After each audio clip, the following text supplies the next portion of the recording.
Isa akong leader ng pangkat ng mga tagadilig sa iglesia. Dahil araw-araw ay may mga baguhang sumasali sa iglesia, hiniling sa amin ng supervisor na iulat agad kung paano nagtitipon ang mga baguhan. Isang araw, habang nagsusulat ako ng ulat, natuklasan kong ilang baguhan pala ang hindi na-schedule para sa mga pagtitipon. Nagulat ako at naisip ko, paano ko ito nakaligtaan? Hindi ako makapaniwalang nakagawa ako ng ganito kasimpleng pagkakamali. Napakaingat ko sa paggawa ng aking mga tungkulin araw-araw. Kaya paanong nagkaroon ng ganitong isyu? Dati, tinasa ako ng supervisor na ako ay responsable, na may pagpapahalaga ako sa pasanin sa mga tungkulin ko, at na masusi ako sa paggawa ng gawain ko. Gayunpaman, sa pagkakataong ito, nakagawa ako ng ganito kasimpleng pagkakamali. Napaisip ako, kung isusulat ko ito ng totoo, bababa kaya ang tingin sa akin ng supervisor? Isa pa, ako ang leader ng pangkat at araw-araw kong pinapaalalahanan ng aking mga kapatid na maging maingat sa kanilang mga tungkulin. Ngunit ngayon, ako ang naging pabaya. Iisipin kaya nilang puro lang ako sigaw ng mga slogan at paulit-ulit lang sa mga salita at doktrina? Hindi ako mapakali at paulit-ulit na tumatakbo sa isip ko ang tungkol sa kung ano ang dapat kong gawin. Matapos mag-isip ng ilang sandali, nagpasya akong talagang hindi ko pwedeng ipaalam sa kanila ang tungkol dito. Kaya, sa aking ulat sa supervisor, sinabi kong naabisuhan ko na ang mga baguhang ito, ngunit sinabi nilang mahina ang kanilang connection sa internet at hindi sila makakadalo sa pagtitipon ng araw na iyon. Pagkatapos itong isulat, naisip ko, nakalusot ako sa supervisor. Pero paano kung tanungin ang mga baguhan ng sister na nagdidilig sa kanila kung ano talaga ang dahilan kung bakit hindi sila nakadalo sa pagtitipon? At pagkatapos, ay iulat niya ang katotohanan sa supervisor. Hindi ba't mabubuko ang kasinungalingan ko? Kung malalaman ng supervisor na nagsinungaling ako at sinubukan ko siyang linlangin, ano na lang kaya ang iisipin niya sa akin? Ano na lang kaya ang iisipin ng mga kapatid ko sa akin? Iisipin kaya nilang lubos akong mapandin lang dahil sa paggawa ng ganito kasuklam-suklam at kahiyahiyang bagay? Kung mangyari iyon, lubusang masisira ang reputasyon ko. Paano ko aasikasuhin ang bagay na ito nang walang nakakalimutang detalye? Hanggat hindi kinakausap ng sister na nagdidilig sa mga baguhang ito ang supervisor, hindi malalantad ang isyung ito. Kaya, nagmadali akong hanapin ang sister at ipinaliwanag ng totoo ang sitwasyon. At sinabi niyang, ayos lang na sa susunod na araw na gawin ang mga pagsasaayos. Nang marinig ko ito, sa wakas ay nakahinga ako ng maluwag pagkatapos ng isang gabing abala sa gawain. Pero kalaunan, talagang hindi ako mapalagay. Iniisip na. Malinaw na hindi ko ginawa ang mga pagsasaayos at sa halip, ay sinabi kong hindi dumalo sa pagtitipon ang mga baguhan. Hindi ba't malinaw na sinusubukan kong linlangin ng iba sa paggawa nito? Ngunit kung aaminin ko ang aking pagkakamali sa supervisor, mawawala ang magandang impresyon niya sa akin. Saglit akong naguluhan sa pinaghalo-halong emosyon at hindi ko alam ang gagawin ko. Mabilis akong nanalangin sa Diyos. Diyos ko, sobrang sama ng pakiramdam ko ngayon. Alam kong ang ginawa ko ay isang pagsisika para linlangin ka at ang supervisor. Pero wala talaga akong lakas ng loob para aminin ang pagkakamali ko sa supervisor. Dahil natatakot akong kung gagawin ko iyon, masisira nito ang magandang imahe nila sa akin. Diyos ko, pakiusap, gabayan mo ako para matuto ako ng aral mula rito at maisagawa ang katotohanan. Pagkatapos manalangin, naghanap ako ng mga kaugnay na sipi ng mga salita ng Diyos ayon sa aking kalagayan. Nabasa ko ang mga salita ng Diyos. Sabi ng makapangyarihang Diyos, sa kanilang pang-araw-araw na buhay, ang mga tao ay madalas na nagsasalita ng walang kabuluhan, mga kasinungalingan, at mga bagay na kamangmangan, kahangalan, at depensibo. Sinasabi nila ang karamihan sa mga bagay na ito dahil sa banidad at pride upang bigyang kasiyahan ang mga sarili nilang ego. Inihahayag ng pagsasalita nila ng gayong mga kasinungalingan ang mga tiwaling disposisyon nila.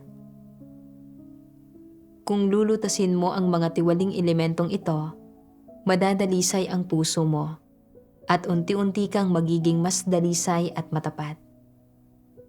Ang totoo, alam ng lahat ng tao kung bakit sila nagsisinungaling.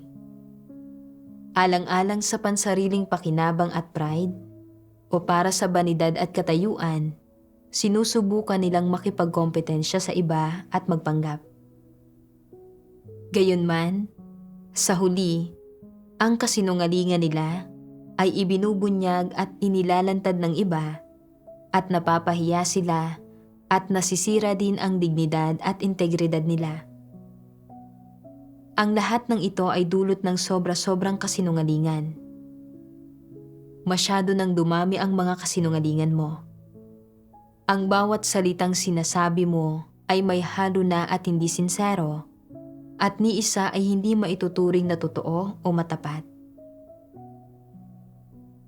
Kahit na hindi mo nararamdamang napahiya ka kapag nagsisinungaling ka, sa kaibuturan, nakakaramdam ka ng kahihiyan.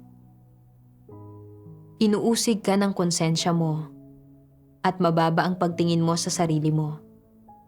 Iniisip na, bakit nabubuhay ako ng kahabag-habag? Ganoon ba kahirap ang magsalita ng katotohanan? Kailangan bang magsinungaling ako para sa pride ko?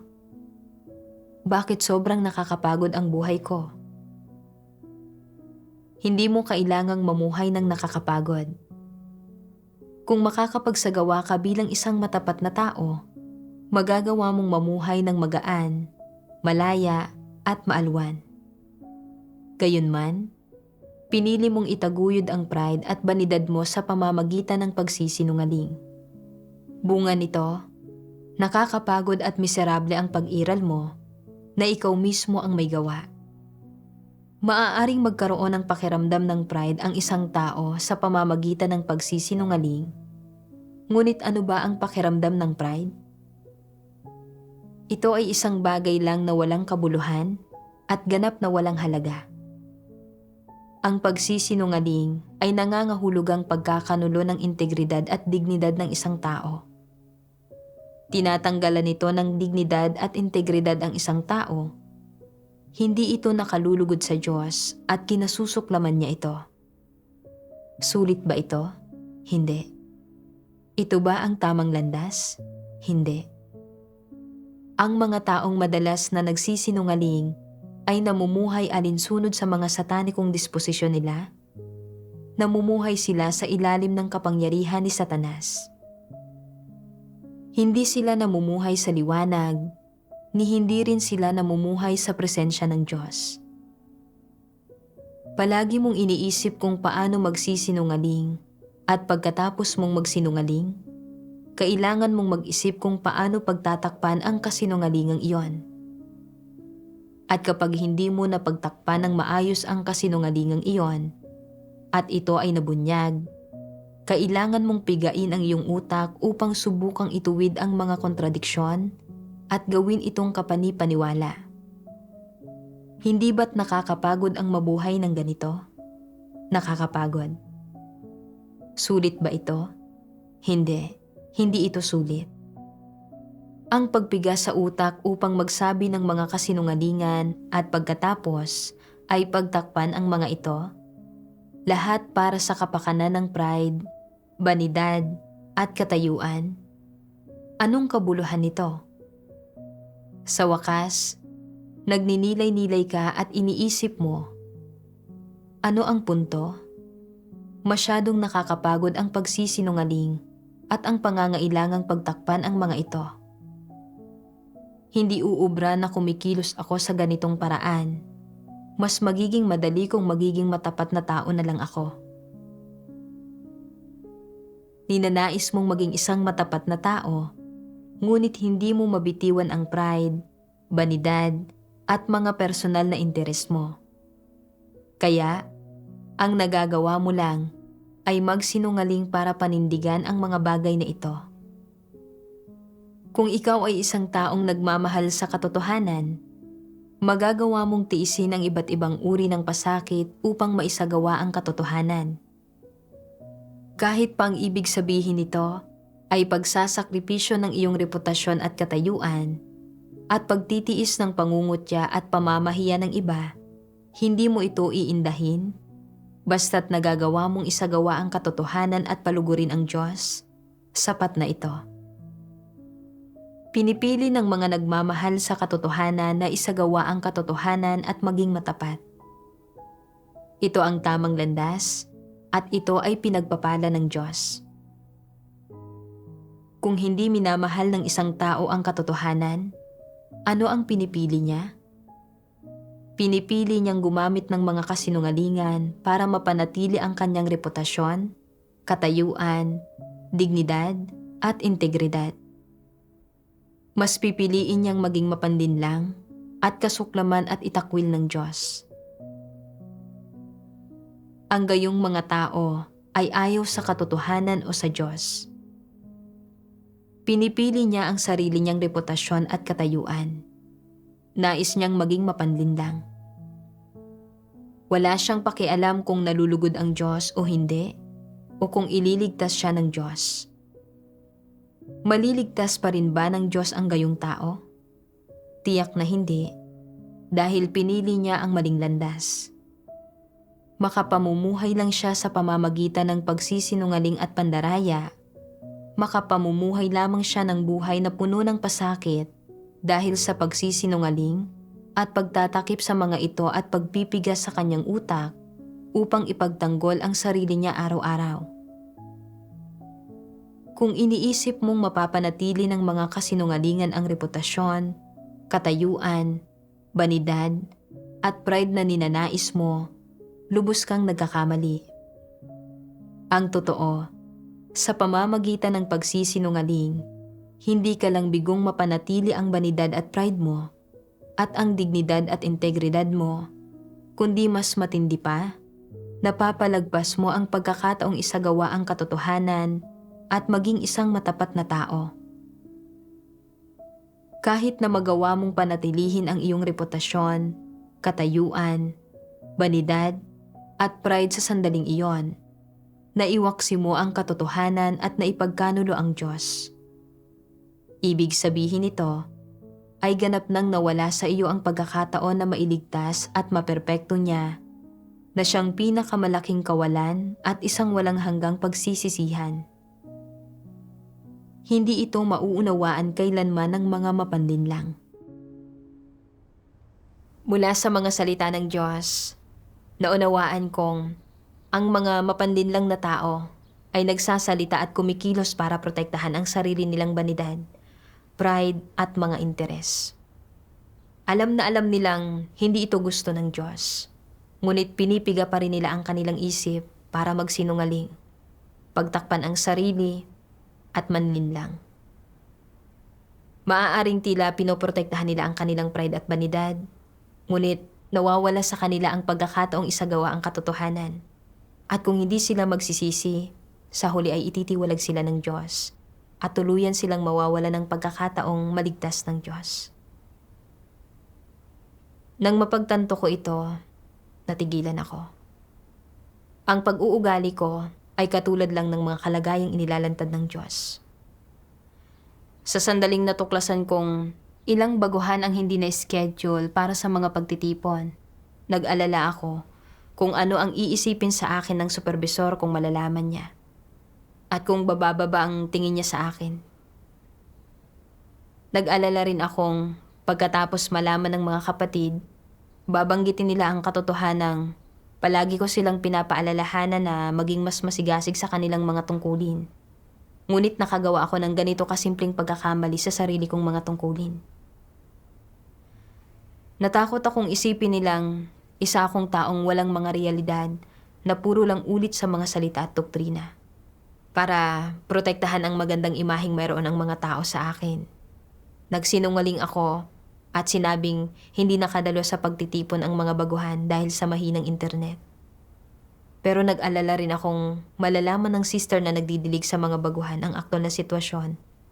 At pagkatapos ay iuulat ito sa supervisor. Dahil doon ay malalantad ang kasinungalingan ko. Dahil dito, agad-agad akong pumunta sa sister na nagdidilig para aktibong ipaliwanag ang sitwasyon. Para protektahan ang banidad at pride ko, piniga ko ang utak ko habang nagsisinungaling ako at nagtangka akong pagtakpan ang kasinungalingan ko. Alam na alam kong labag ito sa layunin ng Diyos at nakonsensya ako. Ngunit, hindi ko pa rin isinagawa ang katotohanan. Iginapos ako ng tiwaling disposisyon ko at nakaramdam ako ng pasakit at pagkapagod. Nawala sa akin kapwa ang aking dignidad bilang tao at ang aking integridad. Akala ko, sa paggawa ng ginawa ko, wala akong anumang detalyeng nalilimutan. Pero ang totoo, sinisiyasat ng Diyos ang lahat. Umarte akong parang isang payaso.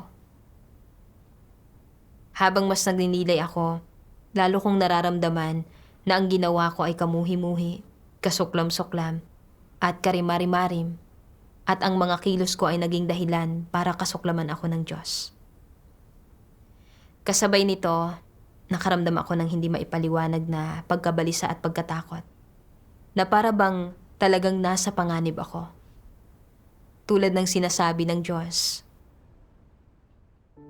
Sabi ng makapangyarihang Diyos, kung iniisip mong maitataguyod ng kasinungalingan ang reputasyon, katayuan, banidad, at pride na ninanais mo, lubos kang nagkakamali.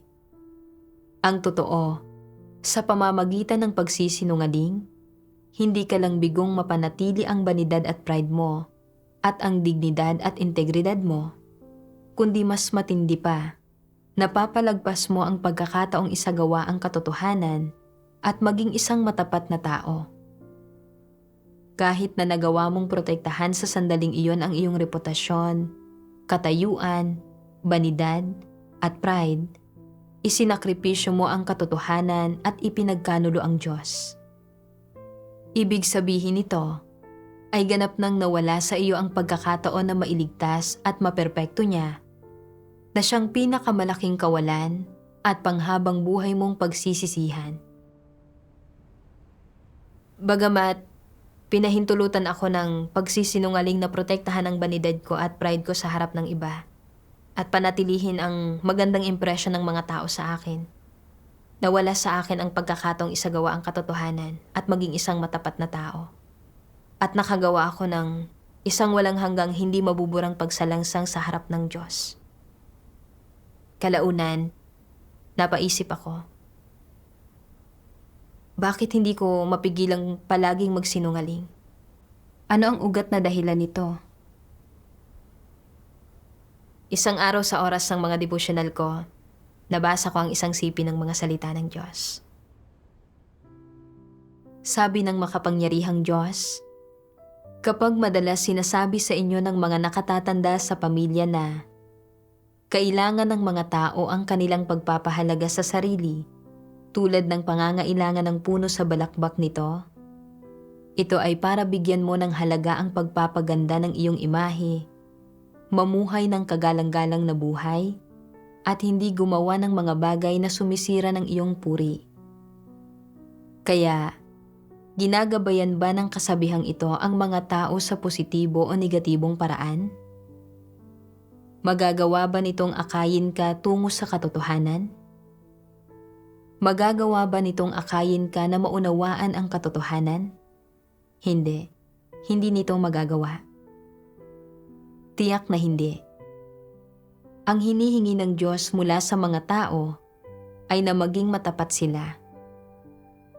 Kapag ikaw ay sumalangsang o nakagawa ng mali o nakagawa ng isang bagay na naghihimagsik laban sa Diyos at lumalabag sa katotohanan, Kailangan mong pagnilayan ang sarili mo, alamin ang pagkakamali mo, at himayin ang iyong mga tiwaling disposisyon. Tanging sa ganitong paraan mo makakamit ang tunay na pagsisisi, at pagkatapos nito ay kikilos ka ng naaayon sa mga salita ng Diyos. Anong uri ng pag-iisip ang dapat taglayin ng mga tao para maisagawa ang pagiging matapat? Mayroon bang anumang salungatan sa pagitan ng hinihinging pag-iisip at ng pananaw na inihahalimbawa ng kasabihang? Kailangan ng mga tao ang kanilang pagpapahalaga sa sarili, tulad ng pangangailangan ng puno sa balakbak nito? Mayroon. Ano ang salungatan? Ang kasabihang, kailangan ng mga tao ang kanilang pagpapahalaga sa sarili, tulad ng pangangailangan ng puno sa balakbak nito, ay naglalayong bigyang halaga ng mga tao ang pagsasabuhay ng kanilang maliwanag at makulay na pagkatao at ang paggawa ng mas maraming bagay na nagpapaganda ng imahe nila, sa halip na gumawa ng mga bagay na masama o walang dangal, o maglantad ng kanilang pangit na pagkatao at pigilan silang mamuhay ng isang buhay na hindi kagalang-galang o marangal. Alang-alang sa pagpapahalaga sa sarili ng isang tao, alang-alang sa pagpapakintab ng kanyang imahe, hindi maaaring sabihin ng isang tao na siya ay lubos na walang halaga, lalong hindi niya masasabi sa iba ang tungkol sa madilim niyang pagkatao at mga kahiyahiyang aspekto, dahil dapat mamuhay ang isang tao ng isang kagalang-galang at marangal na buhay. At upang magkaroon ng dignidad, kailangan niya ng pagpapahalaga sa sarili. At upang magkaroon ng pagpapahalaga sa sarili, kailangan niyang magkunwari at magpanggap. Hindi ba't sumasalungat ito sa pagiging isang matapat na tao? Oo. Kapag ikaw ay nagiging isang matapat na tao, nabitiwan mo na ang kasabihang, kailangan ng mga tao ang kanilang pagpapahalaga sa sarili, tulad ng pangangailangan ng puno sa balakbak nito. Kung nais mong maging isang matapat na tao, huwag mong bigyang importansya ang iyong imahe. Ang imahe ng isang tao ay walang kabuluhan. Sa harap ng katotohanan, dapat ilantad ng isang tao ang sarili, hindi magkunwari o magpakitang tao. Dapat ihayag ng isang tao sa Diyos ang tunay niyang mga kaisipan, mga pagkakamaling nagawa niya, ang mga aspektong lumalabag sa mga katotohanang prinsipyo, at iba pa, at ilantad din ang mga bagay na ito sa mga kapatid. Hindi ito isang usapin ng pamumuhay alang-alang sa pagpapahalaga sa sarili. Sa halip, ito ay isang usapin ng pamumuhay para sa pagiging isang matapat na tao, pamumuhay para sa paghahangad sa katotohanan, pamumuhay para maging isang tunay na nilikha, at pamumuhay para bigyang kasiyahan ang Diyos at para maligtas. Ngunit kapag hindi mo nauunawaan ang katotohanan ito at hindi mo nauunawaan ang layunin ng Diyos, ang mga bagay na ikinokondisyon sa iyo ng iyong pamilya ay may tendensiyang mangibabaw sa puso mo. Kaya, kapag may nagagawa kang mali, pinagtatakpan mo ito at nagpapanggap ka. Iniisip na, hindi ko pwedeng sabihin sa kahit sino ang tungkol dito, at hindi ko rin papayagan ang sinumang nakakaalam ng tungkol dito na magsabi sa mga tao tungkol dito. Kung sino man sa inyo ang may pagsasabihan, hindi ko kayo basta-bastang palalampasin. Ang pagpapahalaga ko sa sarili ang pangunahing prioridad. Walang kabuluhan ang mabuhay maliban sa pagpapahalaga sa sarili na mas mahalaga kaysa ano paman. Kung walang pagpapahalaga sa sarili ang isang tao, mawawalan siya ng dignidad. Kaya hindi ka maaaring magsalita ng makatotohanan. Kailangan mong magpanggap, kailangan mong pagtakpan ang mga bagay-bagay. Kung hindi, hindi ka na magkakaroon ng pagpapahalaga sa sarili o dignidad at mawawala ng saysay ang buhay mo. Kung walang rumerespeto sa iyo, wala kang kwenta, isa ka lang basura kung gayon. Posible bang maabot ang pagiging isang matapat na tao sa pamamagitan ng pagsasagawa sa ganitong paraan? Posible bang maging ganap na bukas at himayin ang iyong sarili? Hindi. Malinaw na sa paggawa nito, sumusunod ka sa kasabihang, kailangan ng mga tao ang kanilang pagpapahalaga sa sarili tulad ng pangangailangan ng puno sa balakbak nito na ikinondisyon ng iyong pamilya sa iyo. Sa pamamagitan ng paglalantad ng mga salita ng Diyos, sa wakas ay napagtanto kong namumuhay pala ako ayon sa satanikong laso na kailangan ng mga tao ang kanilang pagpapahalaga sa sarili tulad ng pangangailangan ng puno sa balakbak nito. Naging gabay ko na ito sa paraan ng aking pagkilos at pag-asal. Mula pagkabata, palaging itinuturo sa akin ng aking pamilya. Sa buhay na ito, kailangan mong pagtuunan ng iyong reputasyon para maging mataas ang tingin sa iyo ng iba at magkaroon sila ng magandang impression sa iyo. Kung makikilala ka sa pagkakaroon ng masamang pangalan, pati ang mga magulang mo ay mapapahiya. Pagpasok sa paaralan, madalas kaming turuan ng mga guro. Para magkaroon ng makabuluhang buhay, kailangan mong makuha ang papuri ng iba. Sa ilalim ng impluwensya ng mga nakalilin lang na ideyang ito, partikular kong binigyang pansin kung paano ako tinitingnan ng iba sa lahat ng ginagawa ko. Matapos matagpuan ng Diyos at tanggapin ang tungkulin ko sa iglesia, labis ko pa rin pinagtuunan ng imaheng meron ng iba sa akin. At maingat kong ginagawa ang aking tungkulin araw-araw. Nag-aalala na kung magkakamali ako saglit, magdudulot ako ng mga problema at masisira ang magandang impresyong nagawa ko sa puso ng aking mga kapatid. Kahit ang pinakamaliit na isyo ay nagparamdam sa akin na para bang nasa bingit ako ng kamatayan at pinuno ang puso ko ng matinding pagkabalisa.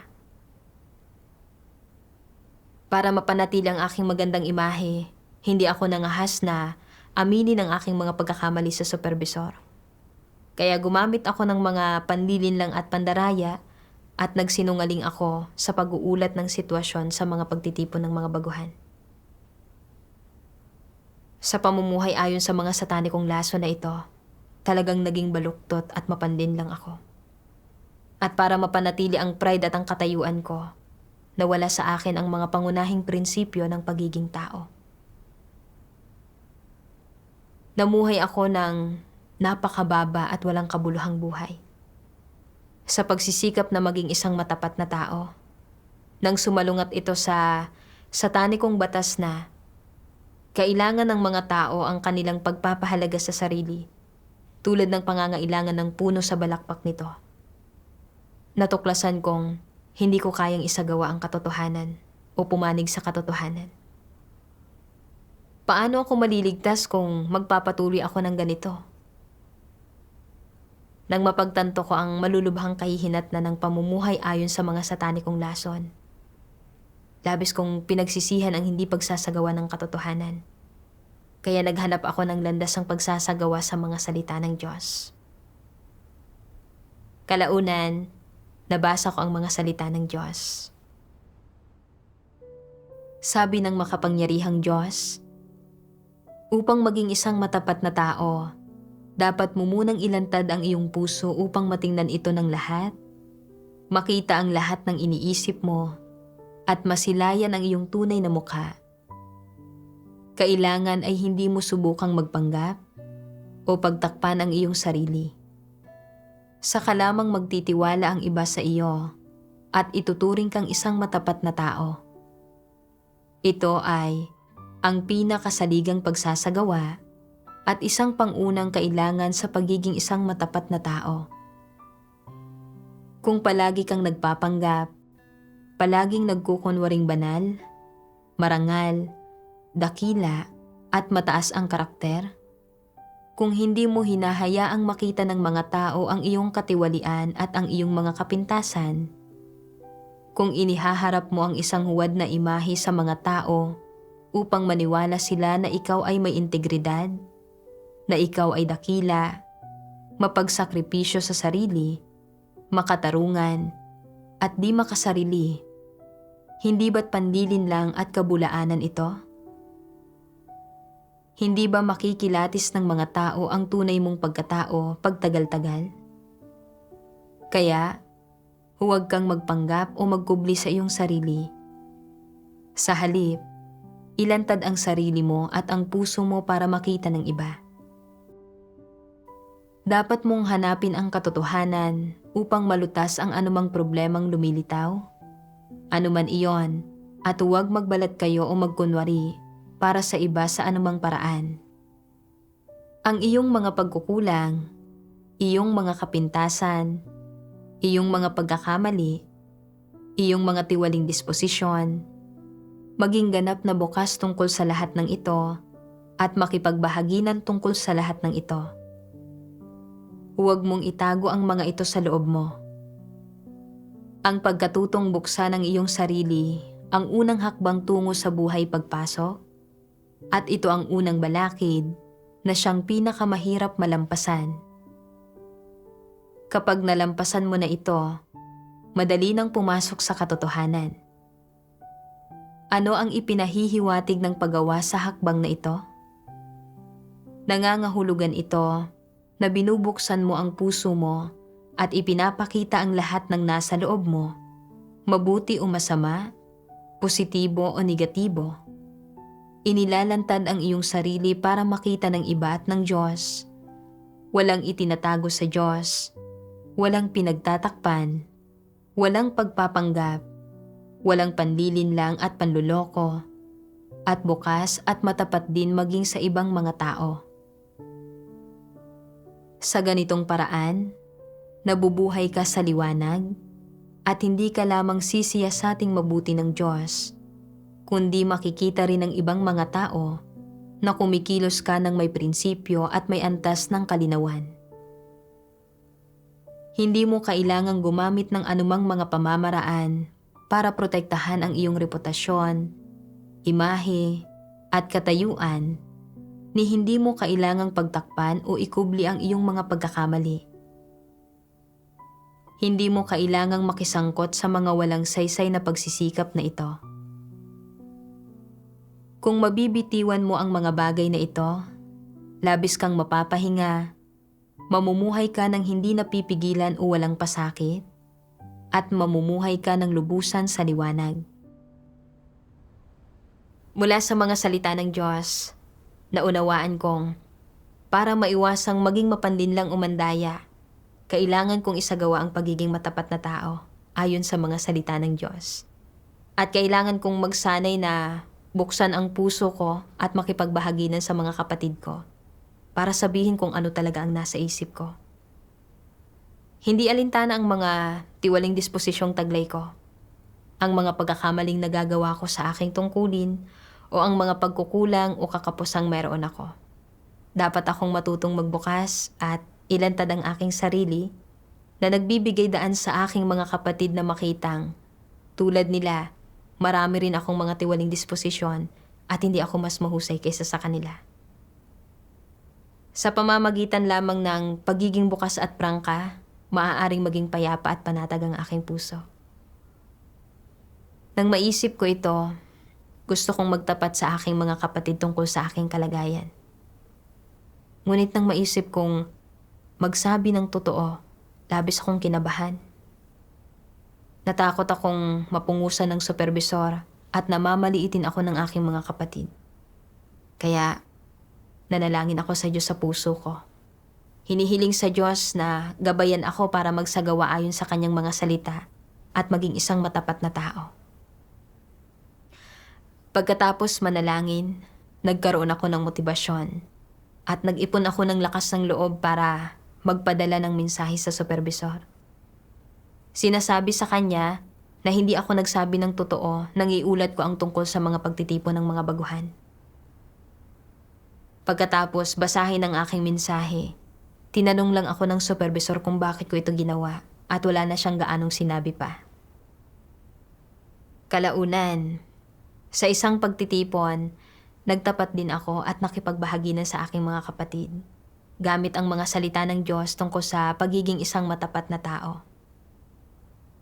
Nagkwento ako kung paano ako nagsinungaling at nanlinlang para pagtakpan ang mga pagkakamali ko, at ibinahagi ko ang aking mga pagninilay at pagkaunawa sa bagay na ito para magsilbi ang karanasan ko bilang babala sa kanila. Pagkatapos magbahagi, sa wakas ay parang nabunutan ako ng tinik sa dibdib at agad na napanatag ang aking puso. Pagkatapos ng karanasang ito, nagsimula akong magnilay-nilay.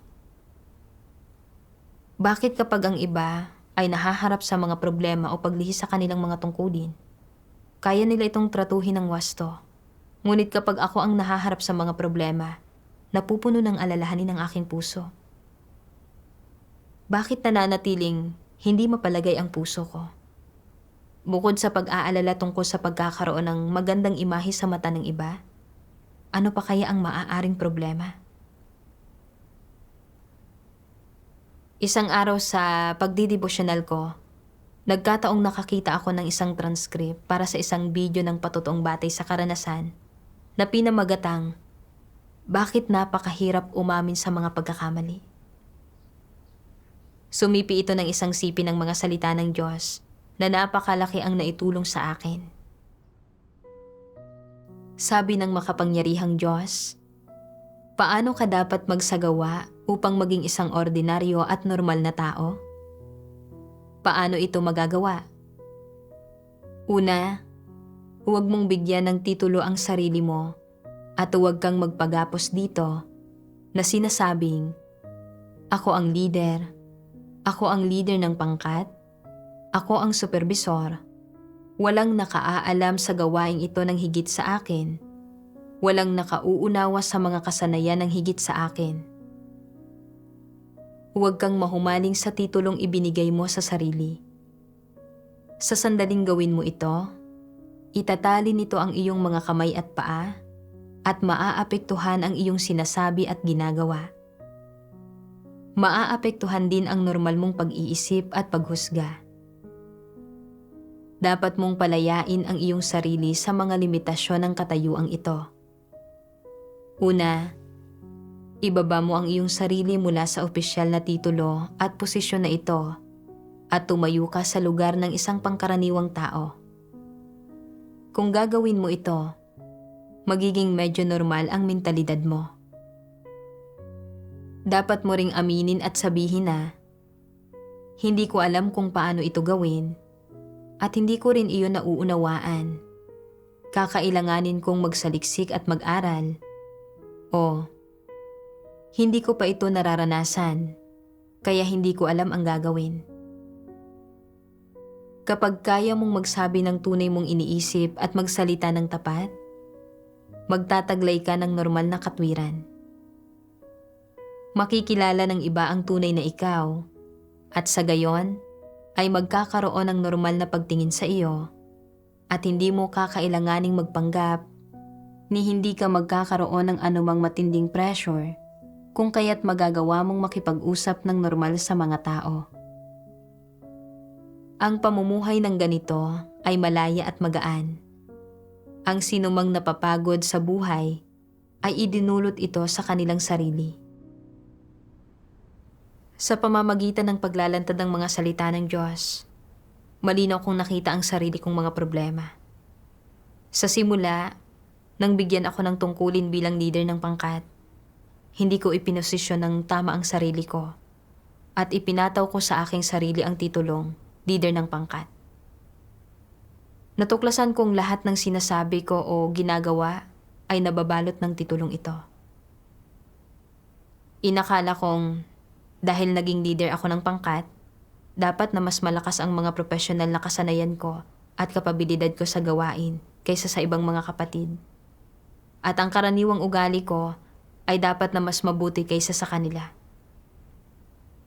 Nang taglayin ko ang mga nakalilin lang na pananaw na ito, hindi ko pinahintulutan ang sarili kong magkamali o magkaroon ng mga paglihis sa tungkulin ko dahil natakot akong magkaroon ng hindi magandang tingin sa akin ng iba. Dala ko ang napakabigat na pasanin sa tungkulin ko at labis na nakakapagod at napakasakit mamuhay sa ganitong paraan. Lahat ito ay dahil hindi ko naunawaan ang katotohanan at hindi ko tiningnan ang mga bagay ayon sa mga salita ng Diyos. Sa realidad, ang pagsasaayos ng iglesia para gawin ko ang tungkulin ng leader ng pangkat ay isang biyaya mula sa Diyos at isang pagkakataon para sa akin na magsanay para punan ng aking mga pagkukulang. Bagamat ako ang leader ng pangkat, minsan mas maganda pa kaysa sa akin ang mga resulta ng pagdidilig ng aking mga kapatid.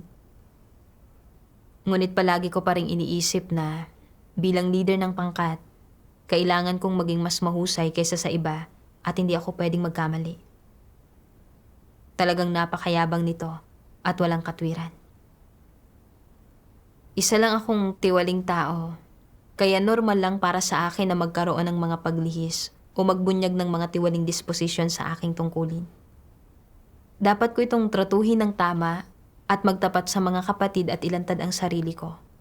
At dapat kong ibuod ang mga problema mula sa mga paglihis at pagkakamali ko at pagnilayan ang sarili ko. Saka ko lamang magagawa ng mas mahusay ang aking tungkulin. Makalipas ang ilang araw, pinadalhan ako ng supervisor ng mensahe. Sabi sa mensahe na may isang baguhan na dumalo sa pagtitipon, ngunit iniulat kong hindi siya dumalo at hiniling niya sa aking maging mas maingat kapag sinusubaybayan ang mga pagtitipon ng mga baguhan at maingat na suriin ang aking mga ulat. Pagkatapos basahin ang mensahe, kinabahan ako bigla. At naisip ko, sinuri ko na ang ulat. Paano pa ako nagkamali ng ganito? Mabilis kong binuksan ang dokumento. Noong sandaling iyon, naalala kong dahil may iba pa akong mga apurahang bagay na dapat asikasuhin, pahapyaw ko lang itong tiningnan at talagang hindi ko maingat na sinuri ang impormasyon. At dahil dito, nagkamali ako sa pag-uulat ng kalagayan ng pagtitipon ng baguhan. Sa panahon ng panggabing pagtitipon, gusto kong ibahagi ang pagkakamali ko sa mga kapatid para matuto sila mula rito. Ngunit nagtatalo ang kalooban ko.